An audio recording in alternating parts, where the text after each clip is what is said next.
Hey guys, welcome to the channel. Today I am going to be doing a video on the different drive modes of my MK8 Golf R. If you guys are new to the channel, I have a 2023 Volkswagen Golf R 20th anniversary edition with the DSG. I do live in the US, but this video will be filmed in Mexico.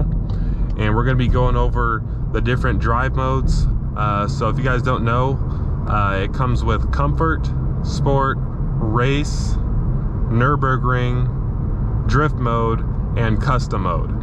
I normally drive in Custom mode because I like to have all the settings programmed exactly the way I want it, like the exhaust, the suspension, the steering. So I normally drive in a Custom mode, which if you guys can see it, I don't know if you can, in the little gauge cluster here, you see it has a little road and then it has a star for the Custom mode.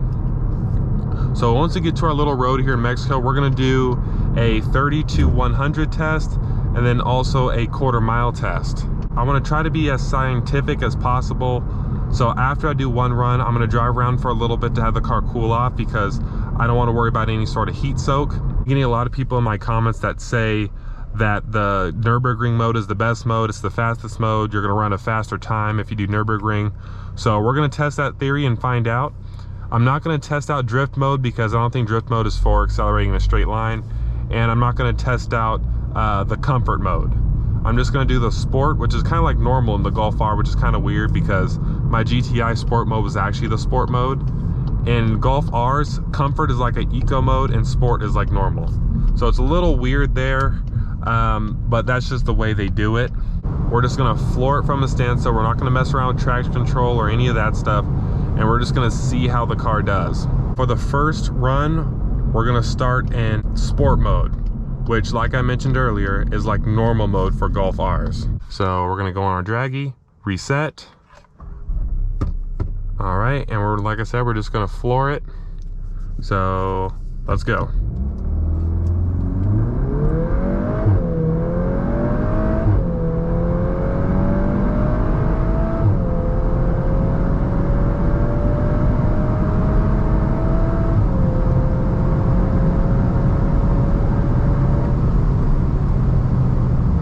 Kind of fun. It did a little bit of like hesitation between the gear shifts. They weren't like banging off the gear shifts. Now it was shifting fast, don't get me wrong. It was doing a little bit of the DSG farts, but it wasn't like banging off the shifts. You guys look here, our quarter mile was 13.4, our 30 to 100 was 9.17 on that run. All verified draggy runs with no slope. It actually was a little bit of a increase in grade. So in all my roll race videos that you guys have seen, I've always put it in race mode. And the reason why I do that is because I can downshift to the proper gear and then floor it and the car will still automatically upshift. And it shifts right, it doesn't delay or anything. The last thing I would recommend for you guys is to use the paddle shifters in an automatic. That is the worst thing you can do. Unless your car is like specially tuned or something where like your tuner says, oh, you have to shift at this RPM and use the paddles. Do not use the paddles in an automatic transmission vehicle. That is the stupidest thing you can do because now you're adding driver error. You're adding the possibility of you double shifting. You're adding the possibility of you hitting the rev limiter. It's just not smart to do that at all.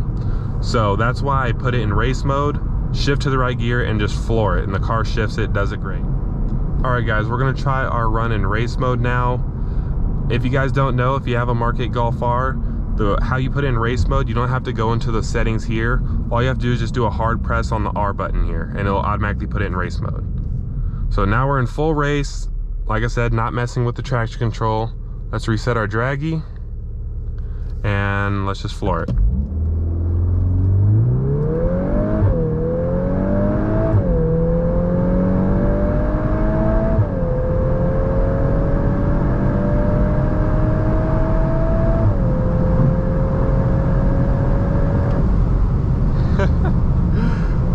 So that was a difference. I could notice it. I honestly noticed a difference. It didn't do that hesitation between gear shifts like it did in normal mode. It just banged off the gears. Wow, that is definitely a difference. All right guys, let's see what we did that time. Okay, so you can see there's an improvement. So in race mode, just flooring it, I did a 13.2 at 109. So definitely a big difference there. So 0.2 in the quarter mile for me doing the exact same thing is a big difference, especially if you're, chasing the best quarter mile times. So it's a proven fact. I can tell you guys right here, I did the same exact thing. It's faster in race mode if you just floor it from a standstill. And I'm assuming from a roll race the same way. If you're in race mode, it'll be faster. Did a little cool down run so that hopefully the car didn't get heat soaked. And we're gonna do this final run in Nurburgring mode. Reset. You guys ready? Here we go.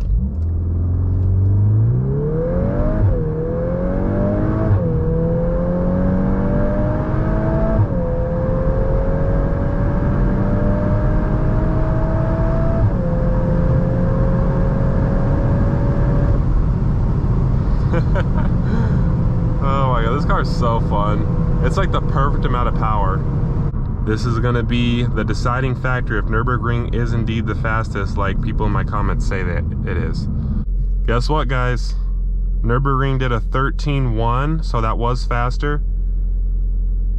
13.1 at 109.06. I guess it's true, Nurburgring mode is the fastest.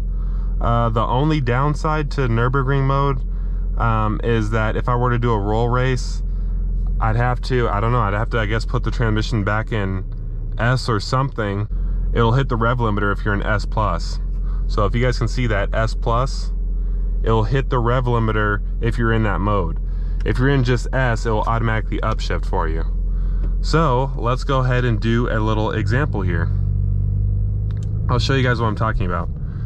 So if I were to roll race in Nurburgring mode, what I have to do is this. Let's say we're doing a 40 roll, right? So let's downshift. I'd have to floor it and then put it in drive. That's how I'd have to do it if I want to race in Nurburgring mode. All right, guys, if you guys stuck around this long, I want to do something special for you guys. I want to do a launch control in Nurburgring mode, since we already figured out that the Nurburgring mode is the fastest mode.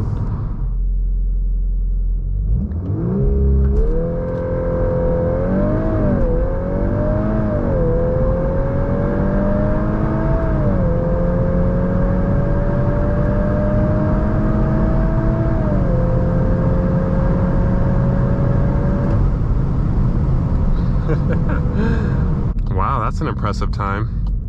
Launch control makes all the difference in these MK8 Golf Rs. So we did a 12.59 quarter mile at 109.32. All right, guys, let's go ahead and go back to the house and let's evaluate these numbers. All right, so this last part will be shot on my phone here. You can see the conditions, 91 to 93 degrees-ish outside, 2,500 feet of elevation, 5,000 to 5,400 feet of density altitude, DA. And here's all the different modes. Feel free to pause it here, but we can definitely see an improvement after every single drive mode. Obviously, Nurburgring with launch control being the fastest. You can see we did a 4.25 0 to 60, or 4.02 if you include 1 foot rollout. We did a 12.59 at 109.32. There's a 30 to 100 time. And you can see just how big of a difference it is from just flooring it in sport mode. So just flooring it in sport mode, like if you're just driving around on the street and you just pull up next to somebody and floor it, you can expect to get a 5.4 0 to 60, or if you include 1 foot rollout, 5.03. You can expect to get a 13.4 at 108 for the quarter mile. And it will do the DSG farts in this mode. This mode, it does more of like a, like it bangs off the shifts a little bit quicker. It's more of like a pop almost. And then Nurburgring mode is very similar to race mode. And launch control, obviously it doesn't do any farts or pops or anything. It just bangs it into the next gear. Just shifts as hard as possible in the launch control mode. Race mode, you can see, is a tiny bit slower than Nurburgring mode. It's not a huge difference. The 0 to 60 is a pretty big difference, but as far as like the trap speed in the quarter mile, you can tell from a roll race, race mode in Nurburgring probably won't even make that big of a difference, to be honest. But there's all the information there. Like I said, feel free to pause it. If you enjoyed this video, please give it a like and subscribe, and I will see you in the next one.